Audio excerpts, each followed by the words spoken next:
స్థాయిలో ఓటు బ్యాంకుని పెంచుకోవడం కోసం సెపరేట్ అయ్యారు అల్లు అర్జున్, అలాగా పెంచుకుంటున్నాడు. అది కూడా పవన్ కళ్యాణ్ కోసం అని నాకు అనిపిస్తుంది. వీళ్ళందరూ ఒకటే అనిపిస్తుంది నాకు స్ట్రాటజీ. పెద్ద ప్లానింగ్. పవన్ కళ్యాణ్ కూడా జాతీయ స్థాయిలో వెళ్తున్నాడు. అక్కడ పవన్ కళ్యాణ్ కోసం క్యాంపెయిన్ చేయాలి కదా అల్లు అర్జున్, రెడీ చేస్తున్నారు. అల్లు అర్జున్ సిద్ధం చేస్తున్నారు అక్కడ. పెద్ద స్కెచ్ చేశారు. ఎవరు ఈ స్కెచ్ అనగల ఉంటారు, ఏ బీజేపీయో ఏదో ఉంటుంది మొత్తానికి. లేదంటే తెలుగుడికి నేషనల్ అవార్డు రావడం ఏంటి? ఇప్పుడు వరకు గుర్తించలేదు తెలుగు వాళ్ళని. బీజేపీ గవర్నమెంట్ వచ్చిన తర్వాతే కదా కొంచెం తెలుగు ఇండస్ట్రీని గుర్తిస్తుంది. నువ్వు గమనించావా? ఈ 60 ఏళ్ల పైన 69 ఏళ్ళలో మొత్తానికి ఇండస్ట్రీ, ఇన్నేళ్లలో ఒక తెలుగు హీరో కూడా నేషనల్ అవార్డు రాలేదు. అల్లు అర్జున్కి వచ్చిందంటే ఇదంతా ఒక స్ట్రాటజీ. ఎలా కనిపెట్టావు? పెద్ద స్కెచ్ రివీల్ చేసావుగా ఠాగూర్ సినిమాలో ప్రకాష్ రాజ్ లాగా.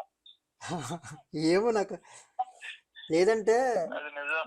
ఒకప్పుడు మరి అల్లు అర్జున్కి చిరంజీవి అంటే అది మాత్రం హైలైట్ అయింది. నిజమైతే ఒకప్పుడు చిరంజీవి అంటే అల్లు అర్జున్కి ఎంత ఇష్టం మరి. మేనమామ అంటే ఇష్టం లేకుండా ఎలా ఉంటుంది? ఇంట్లో వాళ్ళు కూడా ఎదురెళ్తా ఉంటే ఊరుకుంటారా? అరే అర్జును ఏంటి చిరంజీవి ఎదురెళ్తున్నావు తప్పు కదా అని అంటారు కదా. అనట్లేదంటే ఏంటి కారణం? స్ట్రాటజీ, వ్యూహం.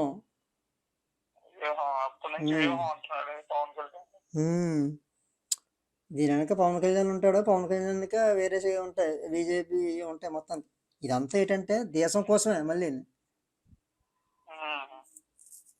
నాకు అనిపించింది అలాగా. వీళ్ళు చూడు, వాళ్ళు కలిసిపోతారు ఒకరోజు.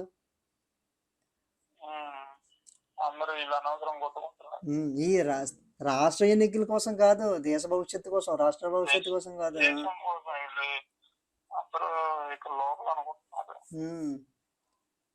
అల్లు అర్జున్కి చిరంజీవి అంటే పవన్ కళ్యాణ్ బాగా ఇష్టం. పవన్ కళ్యాణ్ చిరంజీవి అల్లు అర్జున్ సినిమాల్లో చిరంజీవి రిఫరెన్స్ ఉంటాయి ప్రతి సినిమాలో ఏదో రకంగా. జులై సినిమాలో ఉంటుంది, అలా వైకుంఠపురంలో ఉంటుంది. పవన్ కళ్యాణ్ రిఫరెన్స్ పవన్ కళ్యాణ్ రిఫరెన్స్ కూడా ఉంటుందిగా.